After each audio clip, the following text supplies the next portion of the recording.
मेहनती किसान रामू, जो अपनी बुद्धिमानी के लिए पूरे गांव में प्रसिद्ध था।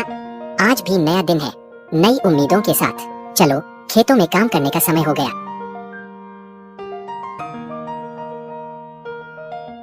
आज बाजार से बीज लेकर आना, खरीफ की फसल की तैयारी करनी है। हाँ सीता, और हाँ, आज शाम तक मैं नहीं आऊंगा।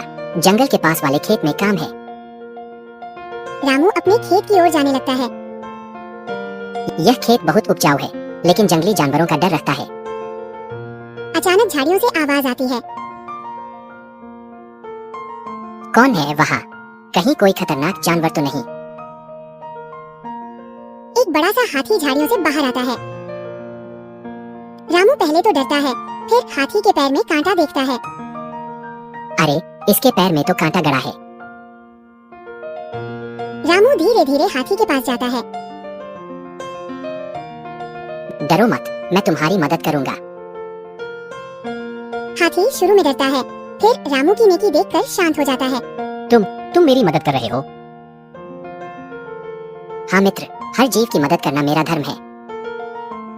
रामू सावधानी से कांटा निकालता है। धन्यवाद मित्र, मैं गजराज हूँ। तुम्हारी दयालुता मैं कभी नहीं भूलूंगा।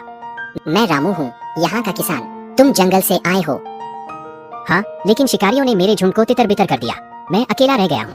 चिंता मत करो गजराज, यहाँ तुम सुरक्षित हो। लेकिन मैं तुम्हें परेशानी में तो नहीं डाल रहा? बिल्कुल नहीं। असल में मुझे खेतों में मदद की जरूरत है। क्या तुम मेरी मदद करोगे? हाँ मित्र, मैं तुम्हारी हर मदद करूंगा।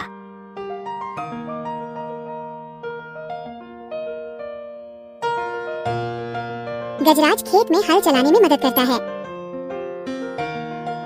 यह काम तो बहुत मजेदार है। हाँ, और तुम्हारी मदद से हमारी फसल जल्दी तैयार हो जाएगी। गांव के लोग आकर इस अनोखी दोस्ती को देखते हैं। अरे रामू, यह क्या कर रहे हो? हाथी के साथ काम? यह मेरा मित्र गजराज है। इसकी मदद से मैं दोगुना काम कर सकता हूँ। लेकिन यह खतरनाक है। मैं किसी को नुकसान नहीं पहुँचाऊंगा। रामू ने मुझे बचाया है। कुछ महीने बीते। गर्मियों में भयानक सूखा पड़ा। पानी की कमी से पूरा गांव परेशान था। खेत सूखे हुए, फसल मुरझाई हुई। गजराज, इस सूखे में सब कुछ खत्म हो जाएगा। रामू, मैं जानता हूँ कि जंगल में एक छुपा हुआ झरना है, लेकिन वहाँ तक पहुँचना बहुत मुश्किल है। तो चलो, कोशिश तो करनी चाहिए। रामू और गजराज जंगल के लिए निकल पड़ते हैं। रामू, रास्ता बहुत कठिन है।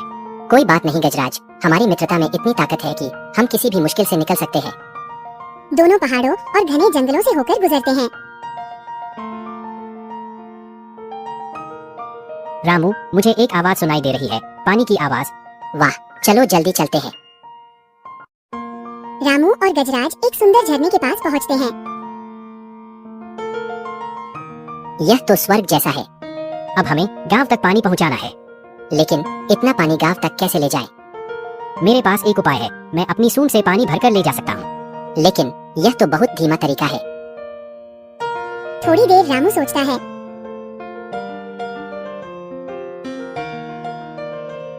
फिर वो नहर बनाने लगता है। थोड़ी देर बाद पानी नहरों से बहकर खेतों तक पहुंचता है। गांव के लोग खुश होकर आते हैं। रामू, तुमने तो गांव की जान बचा दी। रामू और गजराज, तुम दोनों हमारे गांव के हीरो हो। अगली सुबह का समय था। रामू, एक बुरी खबर है। शिकारी गांव की तरफ आ रहे हैं। वे क्या चाहते हैं? वे गजराज को पकड़ना चाहते हैं। रामू, मैं यहाँ से चला जाऊंगा। तुम्हें परेशानी में नहीं डालूंगा। नहीं गजराज, तुम मेरे परिवार का हिस्सा हो। हम मिलकर इसका सामना करेंगे। शिकारी गांव में घुसते हैं। हाथी कहाँ है? हमें उसके दांत चाहिए। यह गलत बात है। गजराज एक निर्दोष जानवर है। हमें कोई परवाह नहीं। हाथी को हमारे साथ चलना होगा। मैं आपको एक प्रस्ताव देता हूँ। कैसा प्रस्ताव? गजराज के दांत का मतलब है एक बार का फायदा, लेकिन जिंदा गजराज से हमेशा के लिए फायदा हो सकता है। लेकिन कैसे? गजराज पर्यटकों को आकर्षित करेगा। हाथी सफारी, हाथी की सवारी, आप इससे बहुत पैसा कमा सकते हैं। हाँ, हमारा भी गांव मशहूर हो जाएगा। यहाँ रोजगार के नए अवसर मिलेंगे। यह भी ठीक है। रामू, तुम्हारी बुद्धिमानी अद्भुत है।